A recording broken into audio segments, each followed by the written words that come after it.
e que a Mãe Maria Santíssima hoje e sempre nos cubra com a sua luz rosa de puro amor, nos protegendo dos possíveis ataques e das possíveis dificuldades que venham a acontecer conosco durante a nossa vida.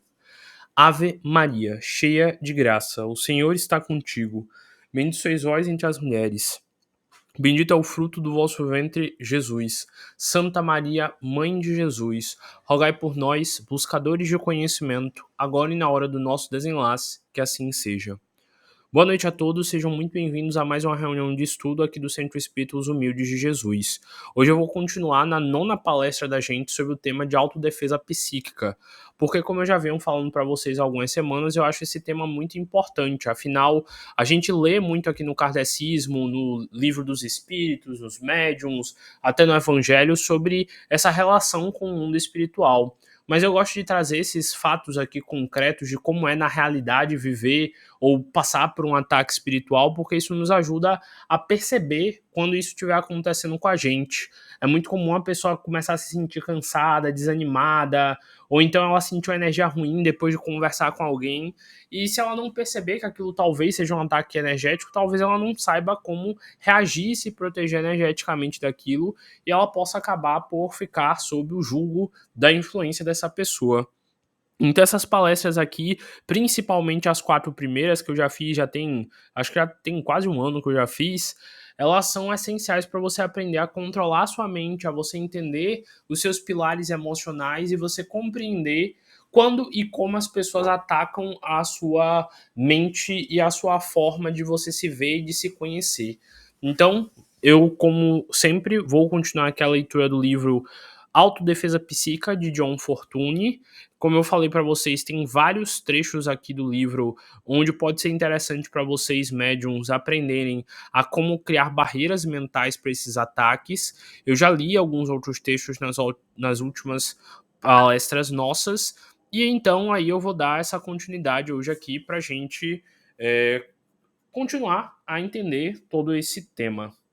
Eu já li na nossa semana passada, na nossa última reunião, um pouco sobre esse texto. Eu contei a história que tem falando sobre é, uma médium que foi até um casarão, foi até uma casa para se hospedar e que ela acabou sentindo uma energia muito estranha no quarto que ela estava. E eu vou. Alguém falou? Euzinha, passo por esses ataques espirituais, principalmente se acontecer de discutir em casa. Fico com raiva ou triste, baixa vibração e um canal aberto para eles. Sem dúvida, eles ficam na espreita esperando qualquer momento onde a gente tenha uma oscilação de comportamento, de humor, para que aí eles possam usar energeticamente da gente. E eles usam das pessoas exatamente porque as pessoas, principalmente as que convivem conosco, elas sabem o que é que nos estressa, o que é que nos tira a paciência, onde é que tem a nossa ferida, qual é a frase ou a fala que, se fizer contra a gente vai perder a compostura, e eles utilizam exatamente disso. Por isso que o kardecismo ensina tanto o processo de reforma íntima e de autoconhecimento, porque quando você se conhece, você consegue ter domínio sobre as suas atitudes e você consegue modificar algumas dessas atitudes e, nessa mudança de comportamento, se livrar dessas aberturas que a gente dá para esse tipo de ataque. Mas como eu estava falando, na semana passada a gente estava tratando no livro do caso dessa moça que foi até um hotel, ela teve de se hospedar, e lá ela começou a sentir uma energia muito densa, muito atrasada, muito complicada, e ela foi investigando a situação e ela descobriu que realmente nesse local, nesse quarto onde ela morava, vivia alguém que era viciado em bebida e que, pelo vício de bebida, acabou deixando nesse local, nesse quarto, uma energia muito densa, já que esse homem, ele bebia em muitos momentos, bebia tanto a ponto dele vomitar e meio que desmaiar nesse quarto, e mesmo ele tendo morrido e o espírito dele não estando no local, a energia das bebedeiras que ele praticava, que ele fazia, ainda estavam energeticamente ali, e os espíritos estavam utilizando essa energia para poder atacar ela. Então, mais uma vez, a gente vê a importância de se fazer uma oração ao adentrar um local, de fazer os nossos cuidados psíquicos para a gente não passar por esse tipo de ataque ou não ser vítima desse tipo de espírito. E como eu sempre falo para vocês aqui, a melhor defesa é você ter controle da sua mente, é você ter controle dos seus pensamentos, porque a energia que você vai vibrar vai determinar o tipo de relação que você vai ter ou não com o local. Já vi, por exemplo, relatos de espíritos atrasados mesmo falarem que a luz de uma pessoa era tão grande que eles não conseguiam afetar ela e que eles se afastavam quando essa pessoa fisicamente adentrava o local. Então imaginem como realmente um bom autocuidado espiritual pode nos proteger. Eu lembro de uma vez de uma situação, já tem muitos anos isso, então eu posso relatar sem problema, onde um obsessor, ele incorporou lá no centro e a gente começou a questionar por que ele estava atacando uma determinada pessoa que frequentava o centro na época.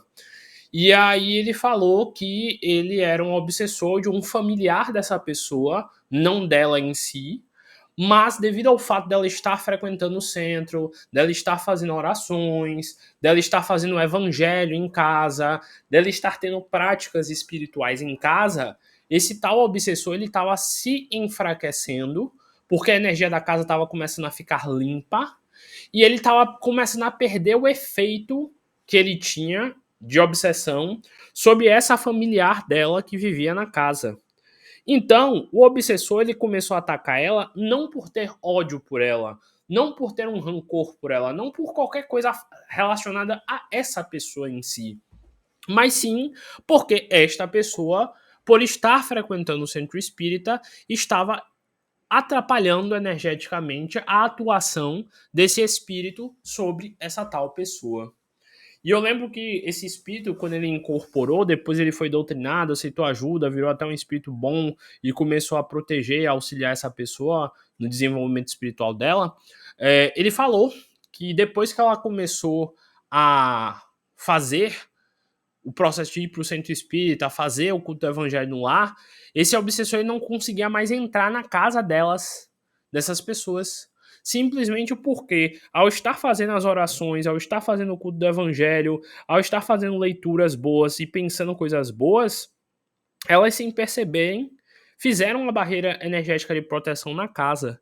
Então mostra aí o quanto essa outra pessoa da família dela, que nem frequentava o centro espírita, estava sendo beneficiada pelas atitudes e pelos pensamentos que ela passou a ter.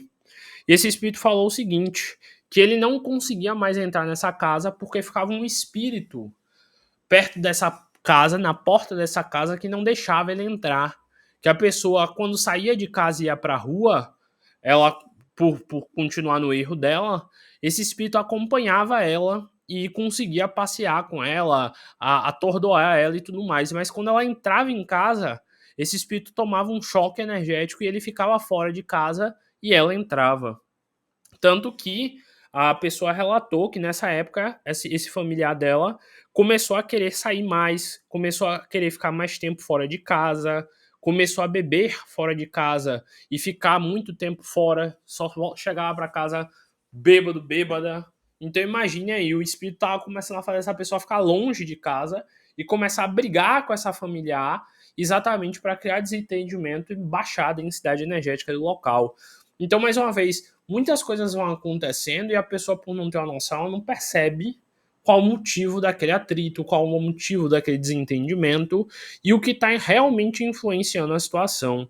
Então, nós precisamos ficar atentos para mantermos o nosso controle psíquico, porque quando a gente começa a fazer o bem por alguém, automaticamente os espíritos ali ao redor que não querem ver essa mudança podem atacar você. E você vai precisar ser resistente para poder fazer a mudança e ter o controle sobre a sua vida. Então eu vou continuar aqui o texto de onde a gente parou, que já vai contar aqui outro caso. Outro exemplo no âmbito da minha experiência, ainda que no modo indireto, apresenta muitos interesses porque combina um caso de autêntica assombração de poltergeist com vampirismo. Poltergeist é um termo, se eu não me engano, alemão que significa espírito brincalhão. Então, é basicamente o obsessor. E vampirismo, para quem não sabe, em algumas outras religiões, algumas outras vertentes, chamam também o espírito de obsessor de vampiro, porque um vampiro ele suga energia das pessoas que ele está interagindo da mesma forma que um obsessor faz. E por que o kardecismo utiliza o termo obsessor quando vai tratar de espíritos atrasados? Porque a palavra obsessão, obsessivo, da ideia de alguém que fica pensando fixamente em algo ou então fica fixado numa situação a ponto de esquecer todo o resto. Quando um espírito ele é obsessor seu, ele está com um laço de ódio muito grande em você, que ele acha que a única objetivo e a única coisa que ele deve fazer na vida é ficar perseguindo você, te atacando e maltratando pelo laço de ódio que vocês têm. Então, por isso que o kardecismo utiliza a palavra obsessor. E também uma palavra desobsessão, quando a gente começa a ensinar energeticamente esse espírito a se libertar dessa influência negativa. Mas bora lá. Fui uma vez consultada por um curador mental, a quem curiosíssimo caso havia sido trazido.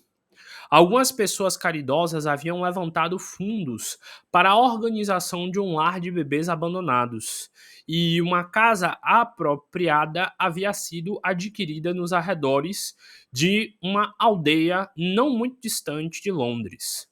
A casa saíra por uma pechincha e elas estavam muito satisfeitas com a compra. Então, compraram a casa para ajudar pessoas que tinham problemas de alcoolismo nessa região e fazer um trabalho social. Breve, contudo, elas começaram a ser perturbadas por alguns fenômenos muito curiosos e por doenças e ataques inexplicáveis entre os bebês. Ah, é bebê criança, não é bebê bêbado. Ah, tá. Uma criança, aliás, realmente morreu e a sua morte não foi satisfatoriamente explicada. Uma das enfermeiras, uma moça irlandesa, começou a ser também afetada.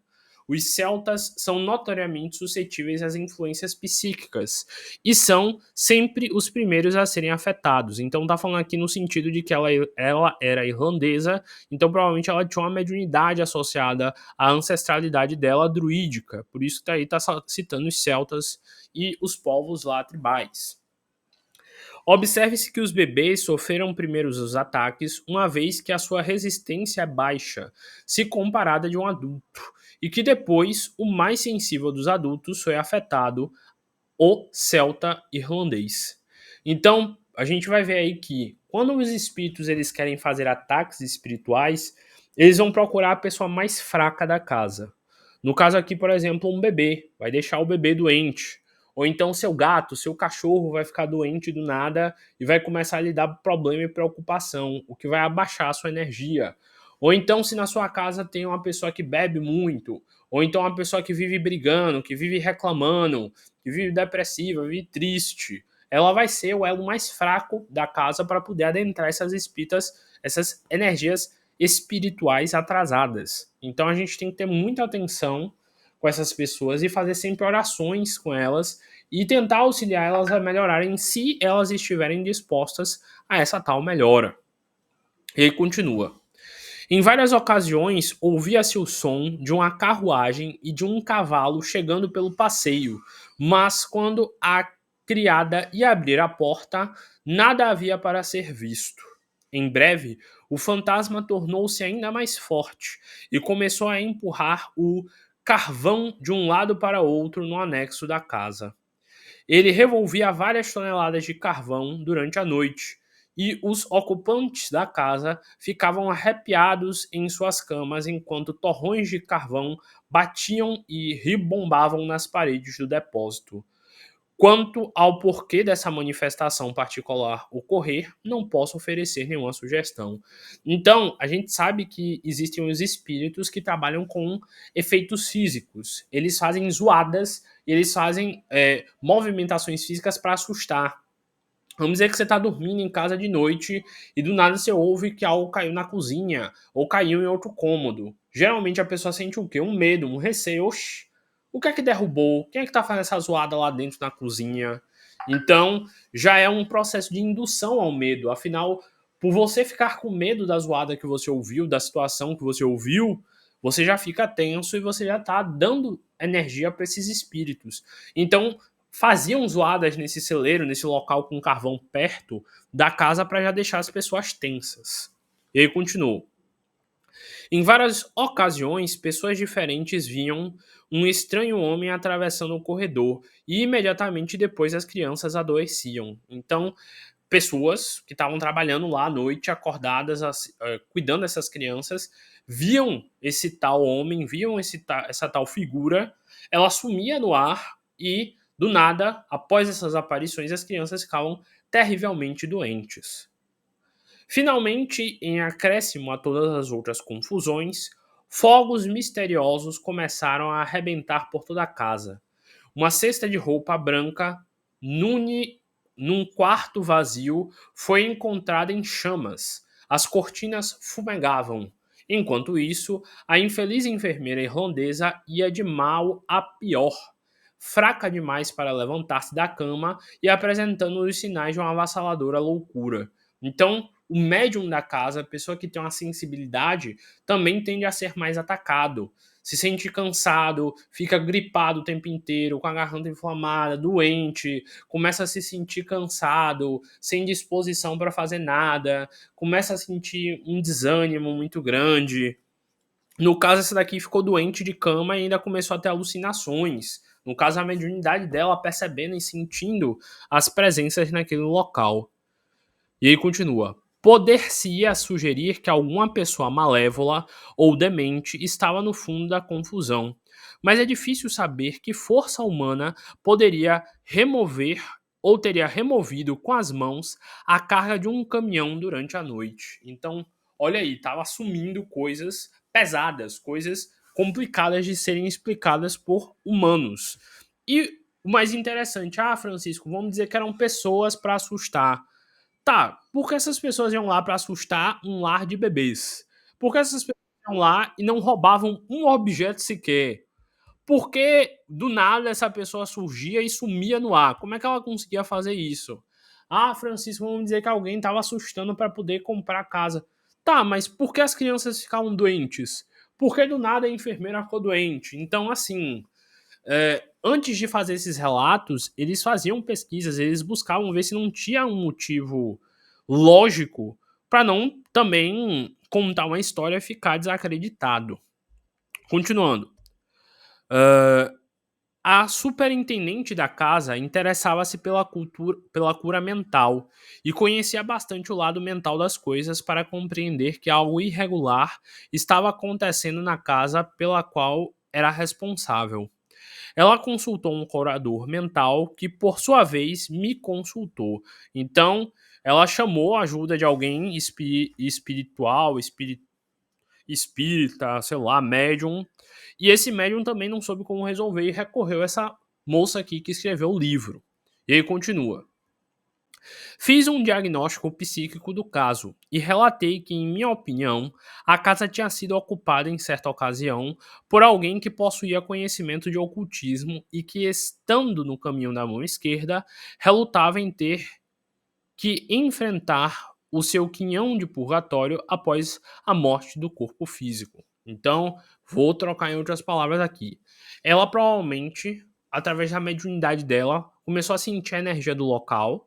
Ela percebeu que tinha alguma energia densa e atrasada associada ao local e que alguém praticava magia ou mexia com espiritualidade naquele local antes dele ser comprado, por isso que provavelmente ele foi comprado de forma tão barata, porque provavelmente as pessoas que passaram a ter domínio sobre o local queriam se livrar da casa por já conhecer a história. E deu ideia aqui de que ele trabalhava com a mão esquerda. O que é isso? Isso significa que ele trabalhava com espíritos densos e que ele aceitava fazer acordos com esses espíritos densos para poder ter vontades dele atendidas. Isso não significa que a mão esquerda é igual da Umbanda ou do Candomblé. É mão esquerda aqui num sentido mais denso ainda. Espíritos ainda mais atrasados. Espíritos demoníacos, provavelmente, ou algo do tipo. Ele continua. Relutava em ter que enfrentar o seu quinhão de purgatório após a morte do corpo físico. Então tá dizendo que o espírito que vivia nesse local, ele ficou irado ao perceber que no plano espiritual ele seria usado e manipulado por esses espíritos e se tornaria não um senhor deles, mas sim um escravo da vontade deles lá no plano astral. Mantendo-se no estado intermediário com o espírito apegado à terra e sugando a vitalidade das crianças, de uma das quais havia acidentalmente sugado em demasia, matando-a. Então, uma dessas crianças também acabou morrendo desses ataques espirituais que aconteciam. Trabalhando com base nessa hipótese, o curador resolveu enfrentar o caso à distância. Não é necessário dizer que os diretores da casa não souberam de nossas conversas. Como resultado desse tratamento, as manifestações cessaram imediatamente. Nenhuma criança teve mais acesso. A enfermeira irlandesa recuperou-se rapidamente. Acesso aqui é tipo, não teve mais doença nenhuma, não teve mais nada, depois que esse cara começou a fazer as orações, os mantras e a limpeza energética desse local. A superintendente foi então informada da hipótese sobre a qual trabalhávamos. Ela ficou extremamente interessada e indagou na aldeia sobre a história da casa, descobrindo que ela era, como todos sabiam, assombrada e que fora essa a razão porque tinham adquirido por tão pouco valor.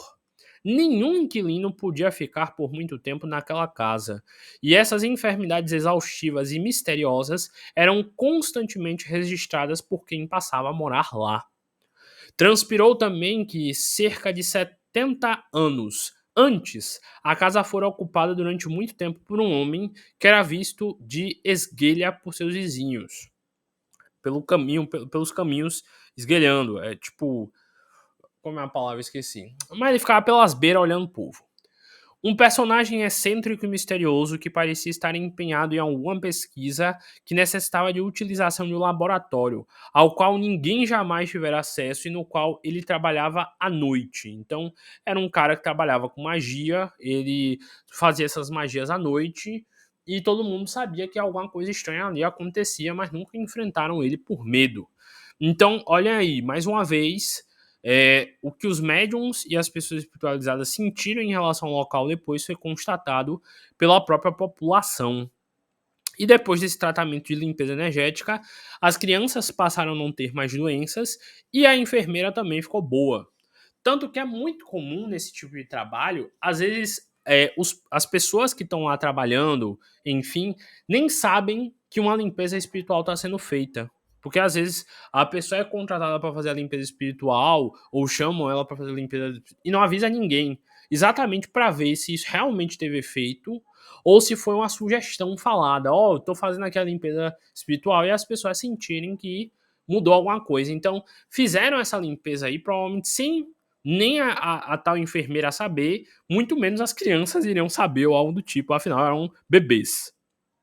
E aí foi tudo comprovado que realmente tinha um cara nesse local que fazia magia negra, magia atrasada e densa. E aí continua. É interessante notar que nem o curador mental, nem eu visitamos a casa ou estivemos a menos de 19 quilômetros dela, pois isso mostra de que maneira essas forças invisíveis podem ser manipuladas à distância. Então vamos dizer que tem alguém doente na sua família, você pode fazer da sua casa orações por essa pessoa e ela acabar melhorando. Eu já ouvi relatos, por exemplo, de pessoas que fizeram rituais de cura para alguém que estava no hospital.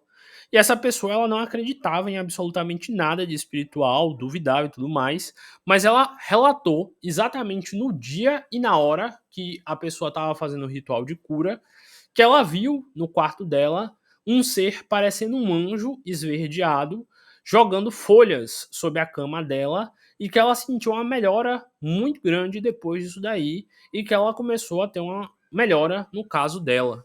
Então, mais uma vez, a gente vê como mesmo sem ser avisado, mesmo sem saber que algo iria acontecer, algumas pessoas mais sensíveis, elas conseguem sentir, opa, alguma coisa foi feita aqui, alguma coisa aconteceu, e questionam sobre por que do nada as coisas melhoraram. Um exemplo final, extraído de The Confessions of Aleister Crowley, servirá para mostrar a natureza de uma assombração produzida pela magia cerimonial, na qual as forças evocadas não são adequadamente dispersadas. Explicando para quem não entende, existe um ramo da magia chamado magia cerimonial. Por quê? Porque é uma magia onde você faz uma cerimônia. Você tem que fazer no horário certo, sob a lua certa, no dia certo, com roupas adequadas, usar alguns elementos e consagrar eles da forma correta. E é muito comum que algumas pessoas que estão iniciando façam magias e depois ignorem, ou achem que não funcionou, ou achem que não é verdade, Ou muito adolescente vê filme e quer fazer de brincadeira e não acredita que funcionou. Tanto que há muitos anos atrás o pessoal deve lembrar aí da febre que foi o jogo do copo, o jogo do compasso, que as crianças resolviam se juntar para ficar chamando espírito para conversar e depois desacreditava, achava que era brincadeira, ficava dando risada e não levava a sério. E acabavam trazendo um monte de obsessor para dentro de casa, um monte de obsessor para a vida deles, nessa inocência de achar que nada iria ser atraído daquilo ali. E, como a gente bem sabe, depois de você fazer um ritual desse, você tem que fazer os rituais de banimento, que é, no caso, o momento onde você faz orações para expulsar esses espíritos que você chamou. É muito comum na magia cerimonial que você chame espíritos atrasados para fazer acordos e pedir favores, e depois você expulsa esses tais espíritos depois de fazer o acordo com eles para que você, assim, limpe o ambiente. Um dos rituais de banimento mais famosos é o ritual menor do pentagrama, que é um ritual onde você chama o nome dos 4 arcanjos.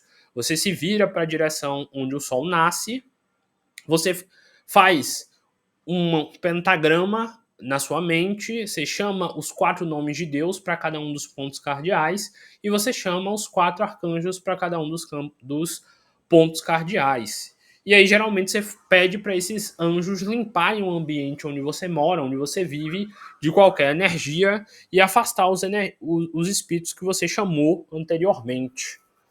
Então é um ritual mais complexo que as pessoas usam lá na magia. Mas você que não é mago, que não chama ninguém, que não faz nada, o que você pode fazer? Você pode fazer um culto do evangelho no lar, pedir aos espíritos protetores do centro espírita que você frequenta para fazer a limpeza da sua casa.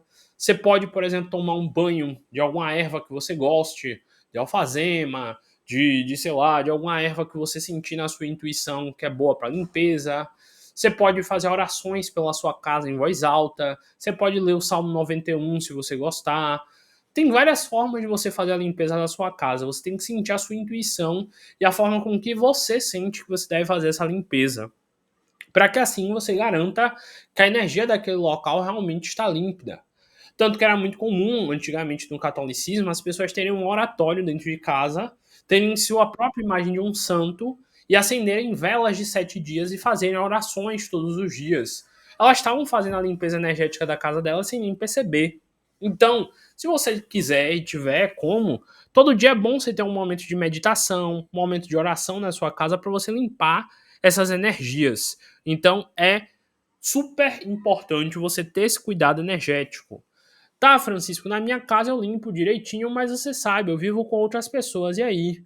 Então, tenha um local da sua casa onde você possa ficar mais restrito para você fazer suas orações e faça tanto orações por você quanto pelas pessoas da sua casa, até que elas, por vontade própria, resolvam se proteger.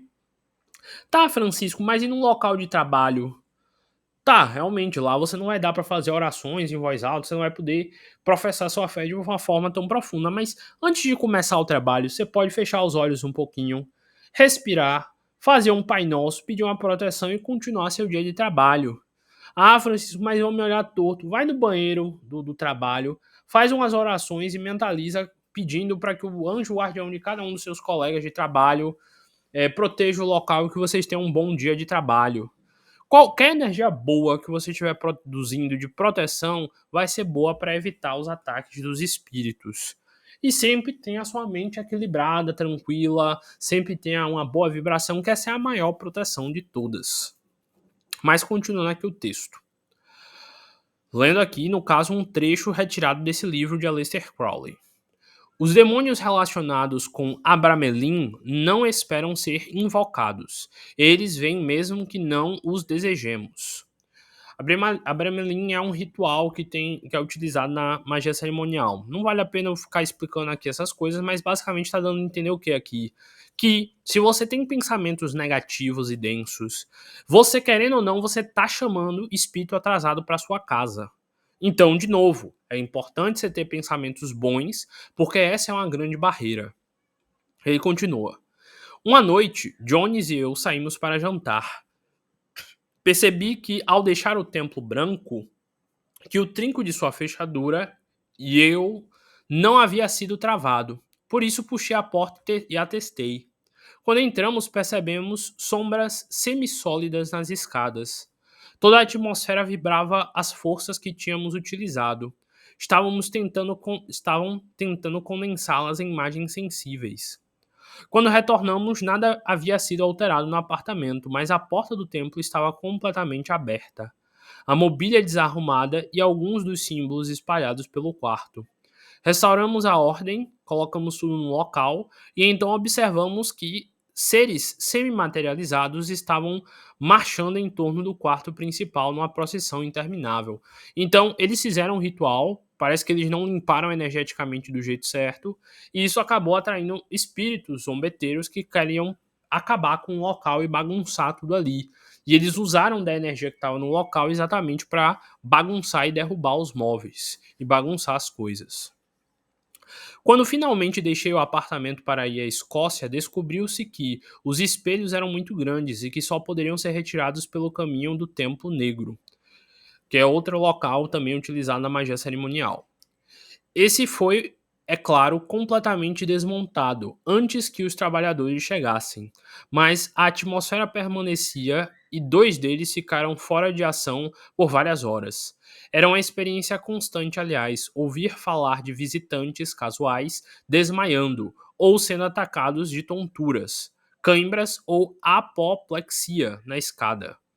Passou muito tempo antes de que esses quartos fossem realugados. As pessoas sentiam instintivamente a presença de algo misterioso. Então tá dizendo aí, ó, esse templo foi fechado depois de um tempo, por motivos de enfim, e as pessoas que foram contratadas para ajudar a carregar os espelhos, a carregar a mobília, pessoas que nem sabiam o que era um local, ou pessoas que nem acreditavam nessa parte espiritual, quando adentravam o local, sentiam um peso, passavam mal, desmaiavam devido à densidade energética dos trabalhos que eram feitos naquele local.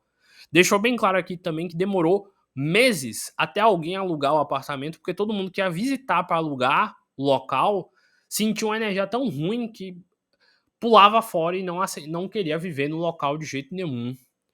E ainda falou aqui que as pessoas tinham tonturas, tinham cãibras, sentiam a sensação de vontade de sair correndo do local e ficavam amedrontadas de estar ali, mesmo o local não tendo mais símbolo nenhum, mesmo o local não tendo mais aparência nenhuma, mesmo eles nem sabendo que naquele local existia algum tipo de energia atrasada.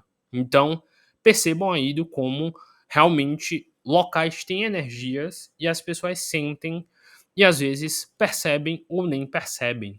Às vezes a pessoa vai para o trabalho e ela chega em casa cansada.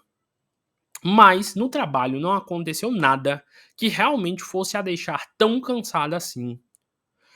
Parem para pensar, antigamente as pessoas iam para a lavoura, passavam o dia inteiro revolvendo terra, carregavam fardos de alimento pesado no ombro, carregavam sacas e sacas de arroz, de feijão, e chegavam em casa, conversavam com a família e ainda tinham um monte de energia. Mas a gente que hoje em dia sai de casa, vai para um escritório às vezes, passa o dia fechado no escritório no ar-condicionado, sentado numa cadeira, quando chega em casa se sente exausto, como se você tivesse, sei lá, carregado todo o peso do mundo no trabalho. Como é que hoje em dia a gente tem, quer dizer, algumas pessoas têm trabalhos que são muito menos cansativos e chegam em casa esgotadas como se tivessem lavrado 1.000 hectares de plantação. Então, algum motivo tem-se para isso. Tudo bem, hoje em dia a gente é mais sedentário, a gente não faz exercício, a maioria das pessoas não tem cuidados com a alimentação, blá blá blá. Mas também pode-se ter esse lado espiritual aí na situação. Continuando o texto. Sabendo muito bem todos os sensitivos que os sítios dos antigos templos em que os rituais misteriosos foram executados são sempre potencialmente carregados com forças psíquicas, essa não precisa ser necessariamente má, mas tendo um efeito poderoso e estimulante sobre os centros psíquicos e desperta as forças subconscientes. Então tá dizendo aí, às vezes o local nem era utilizado para fazer magia negra ou coisas densas. Mas a energia que era movimentada nele era tão forte que uma pessoa com a sensibilidade maior, só de entrar no local, pode sentir um ataque grande. E aí continua. E como a maioria das pessoas civilizadas sofre um grau maior ou menor do que Freud chama de repressão, Esse despertar de mente subliminar produz uma sensação de profundo alvoroço. Então, tá dizendo aí, a gente sente uma agonia, a gente sente que tem algo diferente naquele local e não sabe por quê. E locais que trabalham com a parte espiritual geralmente têm uma movimentação energética grande. Não deveríamos atribuir inquestionavelmente a má influência a um lugar ou uma pessoa que nos cause desconforto. É possível que o nosso equilíbrio seja perturbado simplesmente por uma força psíquica que se manifesta numa tensão maior do que aquela a que estamos habituados. Provavelmente vocês já trabalharam num local ou já viveram num local que, quando uma pessoa tá, é uma energia, quando ela sai, é outra. Quando uma pessoa falta no trabalho, todo mundo fica mais alegre, mais leve, conversativo, e quando ela tá, todo mundo fica de cara fechada. Ou então vocês já viveram numa casa onde a família vivia bem, em equilíbrio, todo mundo feliz, todo mundo alegre, mas quando uma pessoa chegava, quando uma pessoa começava a interagir, toda a harmonia da casa acabava. Então, essa pessoa ela tem uma carga energética nela e os que são sensíveis sentem essa carga. E essa é a questão da situação. A gente tem que parar para perceber que o tempo inteiro estamos em contatos com energias diversas e que nós precisamos aprender a nos defender delas. Façam suas orações, mantenham a fé de vocês, leiam livros que te ajudem a ter pensamentos bons e cuidem das suas mentes. Essa é a maior defesa psíquica que vocês podem colocar. Nesse texto de hoje a gente tem alguns materiais e algumas citações mais aprofundadas, mas isso daí é para vocês verem que tem muita coisa no mundo que às vezes a gente não conhece. Eu citei termos aqui que quem não entende muito de espiritualidade talvez nunca tenha ouvido na vida, mas tem pessoas que trabalham com essas energias, movimentam essas energias e elas não têm cara, elas não têm cor, elas não têm percepção. Você pode conviver num local com uma pessoa que pratica magia e que pratica todo tipo de movimentação energética sem você talvez jamais imaginar. Muitas pessoas poderosas, muitas pessoas que estão em cargos de liderança movimentam energias que você não imaginaria. Mas no local parece ser uma pessoa tranquila, quietinha, que nunca movimentaria nisso. Eu já conheci pessoas que na frente dos outros diziam-se ateias, que não acreditavam em nada. Mas quando você parava para conversar mais com essa pessoa, ela sabia muito de espiritualidade e ela admitia que ela praticava assim. Ela só não falava abertamente para as pessoas por vários N motivos. Então, se defendam psiquicamente. Vocês nunca sabem de onde o ataque está vindo, nunca sabem quais as verdadeiras intenções das pessoas que estão ao redor de vocês. Tomem cuidado e se protejam. Se protejam e estudem e aprendam. De novo, eu vou citar aqui uma frase que eu já citei em outras palestras, mas vale a pena. O mundo é dividido de caça e caçadores. Se você não é um caçador, automaticamente você é uma caça. E se você não é o melhor caçador, automaticamente um caçador melhor do que você pode lhe atacar. Então, de novo, o mundo é dividido, vamos assim, para ficar mais claro, em pessoas que entendem da parte espiritual, que entendem de energia e de magia, e dos que não entendem. Se você não entende, você provavelmente poderá ser vítima de alguém que entende mais que você. E se alguém entender mais do que você pode se tornar vítima dessa tal pessoa. Então, na dúvida, aprenda, estude, se defenda, para que você não acabe se tornando vítima de alguém. Estude, se transforme e faça sua reforma íntima, e você vai ver que o sucesso realmente é a única possibilidade.